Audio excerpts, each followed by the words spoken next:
Karena menurut saya nggak ada bakat orang Indonesia jadi teroris lah. Orang Indonesia ini sangat ramah, sangat santun, dan sudah teruji ya.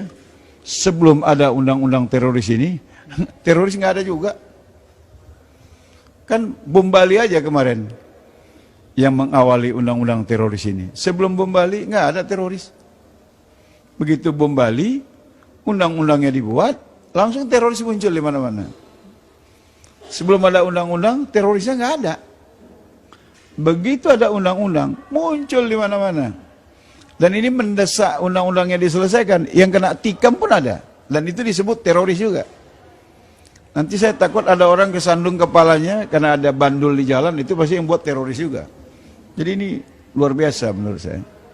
Dan ini memang harus diklarifikasi lah. Jangan dibiarkan kita rancu dengan pemahaman, dengan standar. Harus jelas bahwa teroris itu apa, tindak pidana teroris itu apa.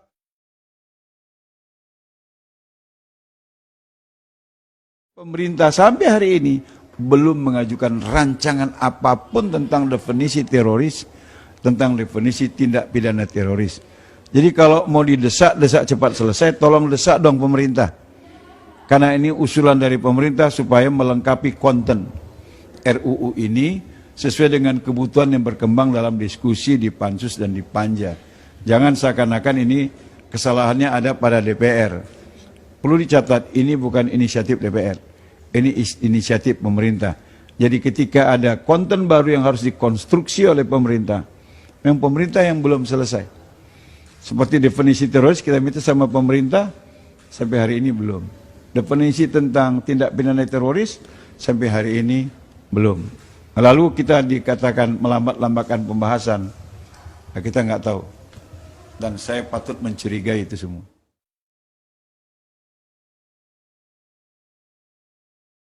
Kalau kalian bertanya seperti itu, kalian sudah terpapar dengan pemahaman yang dibuat oleh LSM bahwa semuanya tergantung RUU teroris. Kalau hari ini teroris itu alamatnya kepada umat Islam, itu memang desain. Saya tadi paparkan dengan gamblang. Bagaimana melemahkan Islam ini? Pertama dengan program LGBT.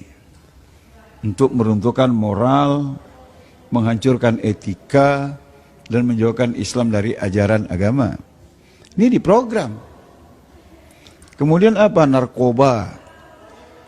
Itu juga untuk menghancurkan generasi Islam. Dan itu diprogram. Yang bilang itu kejahatan anak Indonesia, itu diprogram oleh asing. Akhirnya anak-anak kita jadi korban, kemudian dididik menjadi pengedar, menjadi bandar, dan seterusnya. Tapi sejatinya itu program menghancurkan bangsa ini yang mayoritas beragama Islam.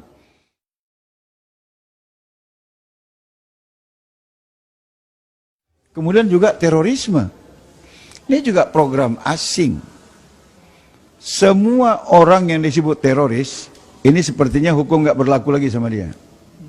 Dan negara-negara yang dianggap mendukung teroris, ini pasti dikucilkan dari semua akses. Sekarang yang sedang mengalami itu Qatar.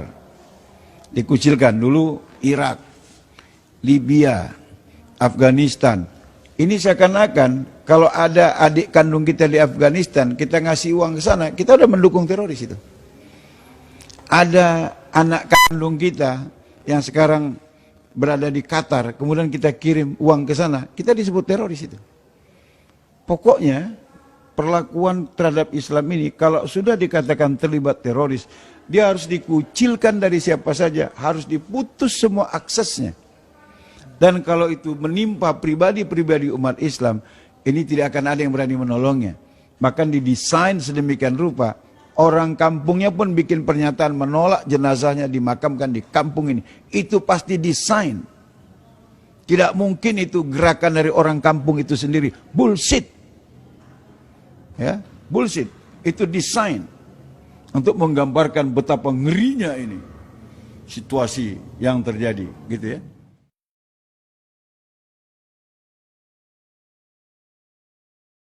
Kemudian apalagi yang mereka lakukan adalah menjauhkan umat Islam dari Quran. Karena Islam ini nggak bisa dibantai kalau masih dengan Quran. Maka bagaimana umat Islam menganggap Quran itu nggak ada apa-apanya? Maka satu persatu konten Quran itu mulai dinistakan.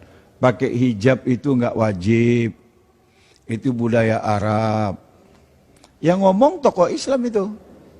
Tapi pasti sudah terkonspirasi. Apalagi misalnya bahwa memilih pemimpin Islam itu dibohongin. Karena kita dengan nasionalisme boleh memilih siapa saja. Ya.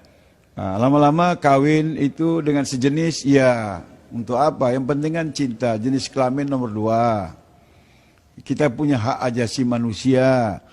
Pelan-pelan dijauhkan dari Quran.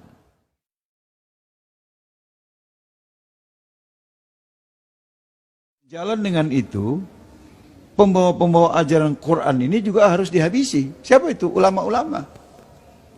Fatwa MUI dianggap bukan hukum positif, nggak perlu dipatuhi. Fatwa MUI itu kemarin main-main, tidak dilaksanakan dengan cara yang benar. Ulama-ulama dikriminalisasi.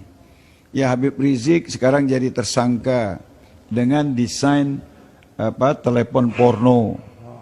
Padahal waktu Ahok buat statement Al-Maidah 51, Buniani duluan tersangka. Artinya apa? Ada verifikasi data, validasi rekaman. Baru kemudian Ahok. Nah, waktu Habib Rizik pertanyaannya, yang mengunggah udah ditahan, udah diperiksa. Malah aparat bilang yang buat orang Amerika. Nah, waktu ini ada terduga anaknya Jokowi yang buat statement aneh-aneh itu, yang mengunggah itu, yang mengadukan justru yang diperiksa. Anaknya Jokowi masih aman-aman saja. Nah ini kan semuanya upaya menjauhkan kita tadinya dengan Quran, yang kedua dari pembawa-pembawa suara-suara Al-Quran. Untuk apa? Lagi-lagi untuk melemahkan. Baru yang ketiga, membuat citra-citra negatif.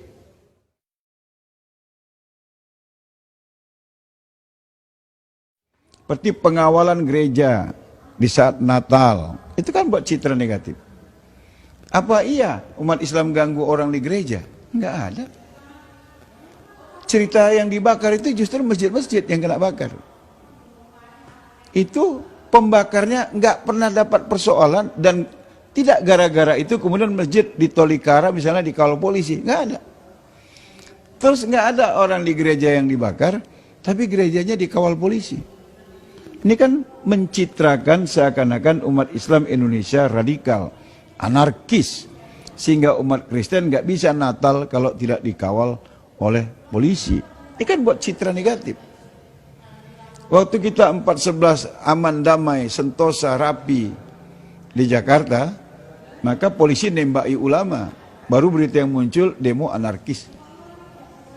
Waktu 212 demonya luar biasa, aman, rapi, bersih, tertib, aman, damai, sopan, santun, segala macam. Hari Jumat, hari Minggu mereka bikin demo kebinekaan yang meluluh lantakkan norma-norma karena melanggar undang-undang, melanggar perda, dan lain sebagainya. Hanya untuk mempertahankan stigma mereka, Islam itu jelek, Islam itu intoleran, Islam itu radikal, anarkis. Jadi kalau ada tampilan yang bagus, ini harus segera ditutup dengan berita baru. Dan ini harus difahami oleh aktivis-aktivis Islam. Ya, mereka harus benar-benar menyadari situasi ini.